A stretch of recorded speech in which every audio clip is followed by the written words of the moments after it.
కేంద్ర హోంమంత్రి అమిత్ షా కొంగరకలాన్ చేరుకున్నారు. బీజేపీ రాష్ట్ర స్థాయి సమావేశానికి అమిత్ షా హాజరయ్యారు. పార్లమెంట్ ఎన్నికల్లో అనుసరించాల్సిన వ్యూహాలపై పార్టీ శ్రేణులకు అమిత్ షా దిశానిర్దేశం చేయనున్నారు.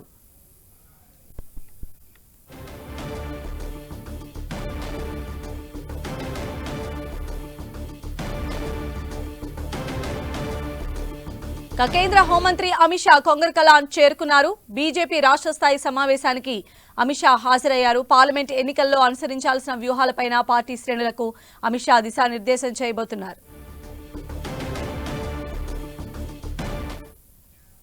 ఇక మరిన్ని అప్డేట్స్ అందించడానికి మా ప్రతినిధి అజయ్ కొంగరకలాన్ నుంచి సిద్ధంగా ఉన్నారు. అజయ్,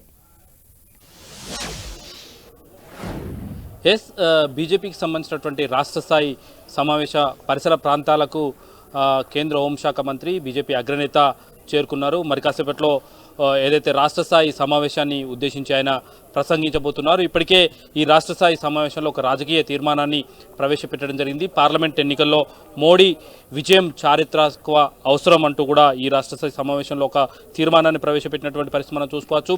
2013 నుండి 2014 నుండి అదేవిధంగా ఇప్పటి వరకు ఉన్నటువంటి ప్రస్థానం, అదేవిధంగా మోదీకి సంబంధించినటువంటి వ్యవహారాలు, ఆయన 10 సంవత్సరాల్లో తీసుకున్నటువంటి కార్యక్రమాలు, దానికి సంబంధించినటువంటి అన్ని వివరాలతో, అదేవిధంగా మోదీ ఎందుకు గెలవాల్సిన అవసరం ఉంది అంటూ కూడా ఒక తీర్మానాన్ని ప్రజల ముందు చర్చకు పెట్టే ప్రయత్నం అయితే బీజేపీ నేతలు చేయడం జరిగింది. 2014లో పార్టీ పరిస్థితి ఏ విధంగా ఉంది, 2018లో పార్టీ పరిస్థితి ఏ విధంగా ఉంది, ఇప్పుడున్నటువంటి పార్టీ పరిస్థితి ఏ విధంగా ఉంది అనే అంశాలను ప్రస్తావిస్తూ వాళ్ళు ఈ తీర్మానాన్ని ప్రవేశపెట్టినటువంటి సందర్భం కనబడుతుంది. 2018లో కేవలం ఒక స్థానానికి పరిమితమైనటువంటి బీజేపీ 2019లో జరిగినటువంటి పార్లమెంట్ ఎన్నికల్లో 4 స్థానాలను కైవసం చేసుకుని దాదాపు 19% ఓట్ షేర్ను కూడా పెంచుకున్న విషయాన్ని ఈ తీర్మానంలో స్పష్టం చేసినటువంటి పరిస్థితి కనబడుతుంది. అదేవిధంగా ఇప్పుడు జరిగినటువంటి ఎన్నికల్లో కూడా చూసుకున్నట్లయితే ఏదైతే 14% ఓట్ షేర్ను సంపాదించుకొని 8 ఎమ్మెల్యే సీట్లను కూడా గెలుచుకున్నటువంటి పరిస్థితి కనబడుతుంది.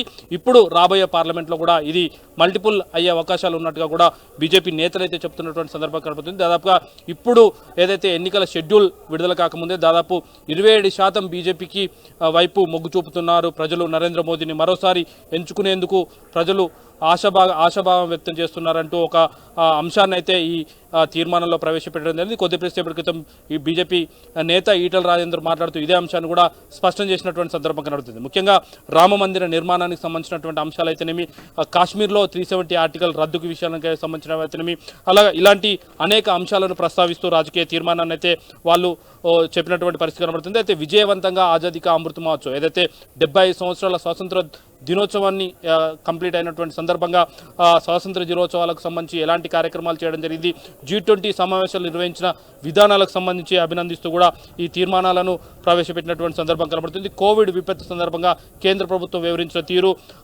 యావత్ ప్రపంచం దీన్ని ఎదుర్కొన్నటువంటి విధానం అయితేనేమి, భారతదేశం ఎదుర్కొన్నటువంటి విధానాన్ని అయితేనేమి వివరిస్తూ కూడా వాళ్ళు తీర్మానాలు చేసినటువంటి సందర్భం అయితే కనబడుతుంది. ప్రజల్లోకి వెళ్దాం, మరోసారి మోదీని గెలిపిద్దామనే విధంగా వచ్చే ఏదైతే భారతదేశం స్వాతంత్ర పొంది 100 ఏళ్ళు గడిచే సమయానికి ఏదైతే 2047 టార్గెట్గా పెట్టుకొని భారతదేశాన్ని అభివృద్ధి చెందిన దేశంగా తీర్చిదిద్దాలన్న ఉద్దేశంతో మరోసారి బీజేపీ ప్రభుత్వాన్ని, నరేంద్ర మోదీ సంకల్పాన్ని ప్రజల్లోకి తీసుకెళ్లే విధంగా 140 కోట్ల భారతీయులను భాగస్వామ్యం చేసే విధంగా ఈ కార్యక్రమాలను అయితే రూపొందించుకుంటున్నటువంటి సందర్భం కనబడుతుంది. మరికొద్దిసేపట్లో ఏదైతే కొంగరకలంలో ఏర్పాటు చేసినటువంటి రాష్ట్ర స్థాయి సమావేశంలో ఆయన పాల్గొని ప్రసంగించబోతున్నారు.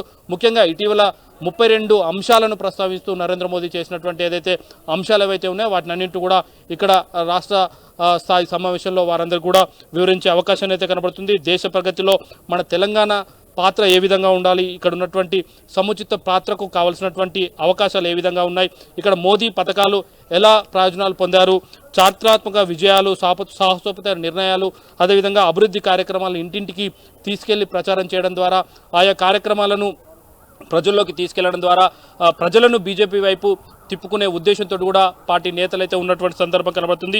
రానున్న సార్వత్రిక ఎన్నికల్లో తెలంగాణలో డబుల్ డిజిట్ లక్ష్యంగా పార్లమెంట్ స్థానాలు దక్కించుకోవడమే ఈ ప్రధాన లక్ష్యంగా ఈ సమావేశాన్ని ఉద్దేశించి కూడా మాట్లాడబోతున్నారు. మనం చూసుకోవచ్చు, కేంద్ర హోంశాఖ మంత్రికి సంబంధించినటువంటి కాన్వాయ్ వస్తుంది, విజువల్స్లో కనబడుతుంది. మరికొద్దిసేపట్లోనే ఆయన ఈ ఏదైతే రాష్ట్ర స్థాయి సమావేశాన్ని ఉద్దేశించి ఆయన ప్రసంగించబోతున్నారు. ఆయన కాన్వాయ్ ఏదైతే కొంగరకలంలో ఏర్పాటు చేసినటువంటి సభ ప్రాంగణానికి చేరుకోబోతుంది. మనం చూసుకోవచ్చు, కేవలం సెలెక్టెడ్ బీజేపీకి సంబంధించినటువంటి ముఖ్యమైనటువంటి నాయకులను మాత్రమే ఇక్కడికి ఆహ్వానించడం జరిగింది. రాష్ట్రంలో ఉన్నటువంటి నేతలు, అదేవిధంగా మండల స్థాయి ఆ పై నేతలను మాత్రమే ఈ సమావేశానికి హాజరు కావడం జరిగింది. అయితే ఇక్కడ ఏదైతే అమిత్ షా దిశానిర్దేశం చేస్తారో ఈ అంశాలన్నిటి కూడా రాబోయే ఏదైతే పార్లమెంట్ ఎన్నికల్లోపు ప్రజల్లోకి తీసుకెళ్లడం, ఆ ప్రజల్లో ఈ అంశాలన్నిటి కూడా ప్రస్తావిస్తూ చర్చకు పెట్టడం ద్వారా 2024 పార్లమెంట్ ఎన్నికల్లో మూడోసారి బీజేపీ అధికారంలోకి తీసుకురావడానికి నరేంద్ర మోదీని ప్రధాని చేసే ఉద్దేశంతో కూడా ఈ కార్యక్రమానికి శ్రీకారం చుట్టినటువంటి పరిస్థితి మనకు కనబడుతుంది. ఉదయం నుండి కూడా ఈ తెలంగాణపై పూర్తి స్థాయిలో దృష్టి పెట్టి అమిత్ షా అయితే వరుసగా సమీక్ష సమావేశాలు నిర్వహిస్తున్నారు. మధ్యాహ్నం నోవోటల్లో ముఖ్య నేతలతో భేటీ అయ్యారు. కొద్దిసేపటి క్రితమే చార్మినార్ వద్ద ఉన్నటువంటి భాగ్యలక్ష్మి అమ్మవారికి పూజలు నిర్వహించి ఇప్పుడు ఎన్నికల ప్రచారానికి శ్రీకారం చుడుతున్నారుగా చెప్పుకోవచ్చు. సంధ్య. రైట్ అజయ్.